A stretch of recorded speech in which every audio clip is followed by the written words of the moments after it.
and the roundhouse, which is square. I think the first one in Derby was actually round. Most of the bigger railway built square because it's easier to build. You do have some longer rows so you can fit more engines in and lots of those doors. The turntable is 55, I think about 55 foot long. So the bigger railway had a short engine policy, so if you really need a lot of power with double head. So you can't fit the likes of Flying Scotsman here because it's too long. You move the turntable, you have a joint.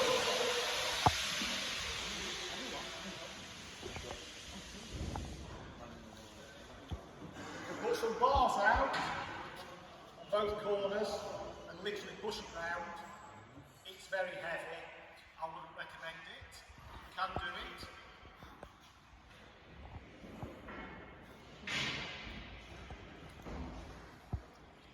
Let's hope I put this in the right place. Otherwise it's going to be hard.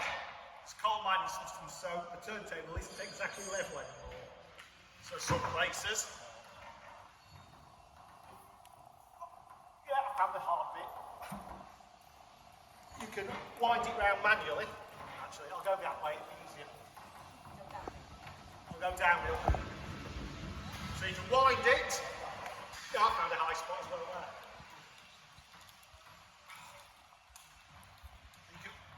Get the idea, you can wind it. I'm going to go back to the motor because it's easier.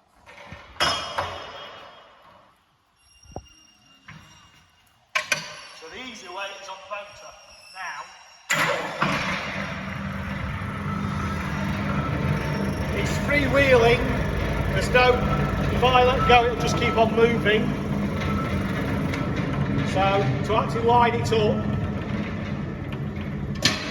you have to do it by eye. And then you put a lock in, which is a big steel bolt. If you look round the edges, there's insets round just underneath where the white paint is. There's insets where that big bolt goes in. One on either the opposite corners. That's to stop the turntable moving while you're moving the loco on and off. If that happened, you'd have a bit of paperwork because you derailed the loco.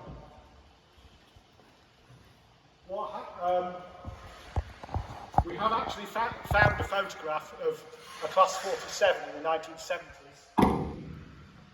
Ran down the hill and the turntable was set like this. I think the turntable did.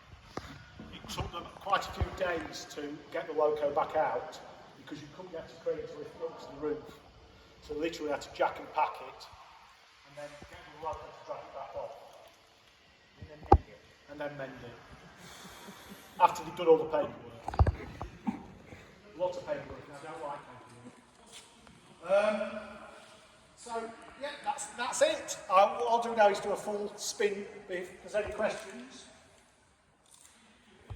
If not, I'll spin the turntable. Could you just point out where the locks go?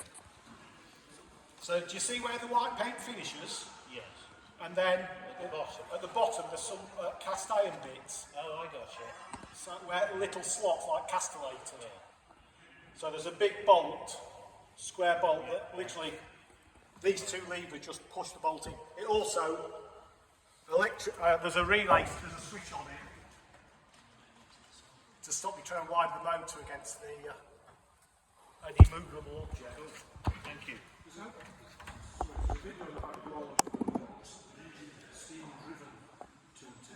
Right. Right, yes. Good point. So, before we had the electric motor, it was driven off the vacuum pump, the vacuum system of the steam loco. The vacuum brake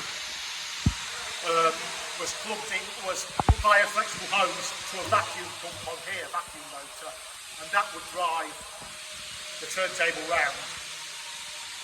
The railways have moved on from vacuum brake systems in the 60s, 70s to air braked. So all of a sudden the vacuum motor was no good anymore, and that's why it got swapped to an electric motor in the 1970s. So it takes its power. The two wires you can see are just structural. They're just to hold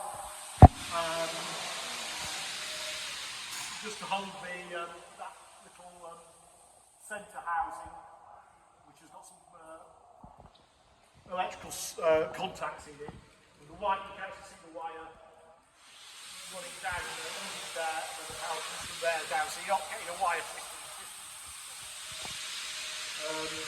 Yeah, it got converted in the 70s to electricity.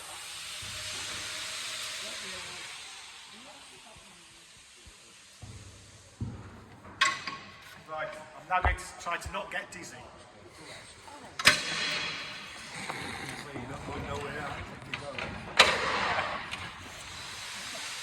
Safety systems.